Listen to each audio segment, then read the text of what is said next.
پاکستانی ہنرمندوں کے لیے یورپ کے دروازے کھل گئے ہیں کیونکہ اٹلی نے پاکستانیوں کے لیے ہزاروں ویزوں کا اعلان کر دیا ہے۔ اٹلی نے پاکستانی ہنرمندوں کے لیے تقریباً 10,500 ورک ویزوں کا اعلان کیا ہے۔ یہ ویزے لیگل مائیگریشن پروگرام کے تحت ہوں گے اور اس کا مقصد غیر قانونی امیگریشن کو کم کرنا اور قانونی راستہ فراہم کرنا ہے۔ یہ پیش رفت اس وقت سامنے آئی ہے جب وزیر داخلہ محسن نقوی اور اٹلی کے وزیر داخلہ کے درمیان ملاقات ہوئی۔ ملاقات میں غیر قانونی امیگریشن روکنے اور قانونی راستہ دینے پر اتفاق کیا گیا اور اسی کے تحت 10,500 ورک ویزوں کا اعلان کیا گیا۔ اہم ملاقات کے دوران انسداد منشیات، انسانی اسمگلنگ اور دہشت گردی کے خلاف تعاون کو مزید مؤثر بنانے پر بھی تبادلہ خیال کیا گیا، جبکہ دونوں وزرائے داخلہ نے غیر قانونی امیگریشن اور انسانی اسمگلنگ کی روک تھام کے لیے کیے گئے اقدامات کو بھی سراہا۔ اطالوی وزیر داخلہ نے کہا کہ لیگل مائیگریشن کو فروغ دینے کے لیے پاکستان کی اسکلڈ لیبر فورس کے لیے 10,500 ورک ویزے جاری کیے جائیں گے اور اس حوالے سے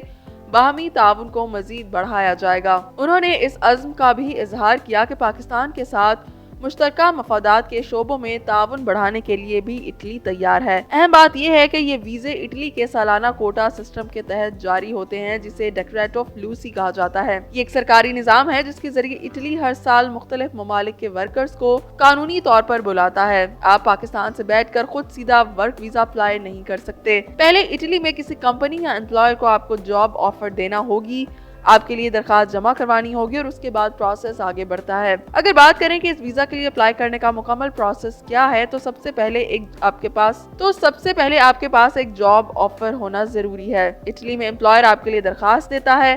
اگر حکومت اسے منظور کر لے تو ورک پرمٹ جاری کیا جاتا ہے جسے نیولا اوسٹا کہتے ہیں۔ پھر آپ اٹلی کے سفارت خانے میں ویزا اپلائی کرتے ہیں۔ انٹرویو اور بایو میٹرک کے بعد ویزا جاری ہوتا ہے۔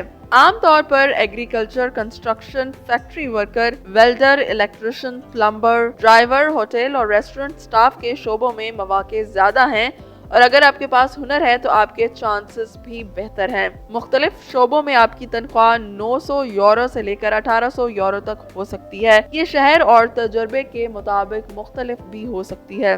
ایک اور اہم بات یہ ہے کہ 5 سال قانونی قیام کے بعد لانگ ٹرم ریزیڈنسی اور 10 سال کے بعد اطالوی شہریت کے لیے بھی اپلائی کیا جا سکتا ہے اور اس کے لیے اطالوی زبان سیکھنا ضروری ہوگا۔ وزیر داخلہ محسن نقوی کے مطالبے پر اطالوی وزیر داخلہ نے اعلان کیا کہ پاکستانی ڈپلومیٹک پاسپورٹ رکھنے والوں کو اٹلی کے ویزے سے استثناء حاصل ہوگا۔ اطالوی وزیر داخلہ نے کہا کہ آپ نے کچھ عرصہ قبل ہونے والی ملاقات میں ڈپلومیٹک پاسپورٹ پر ویزے سے استثناء کی بات کی تھی جس پر پیش رفت کی گئی ہے۔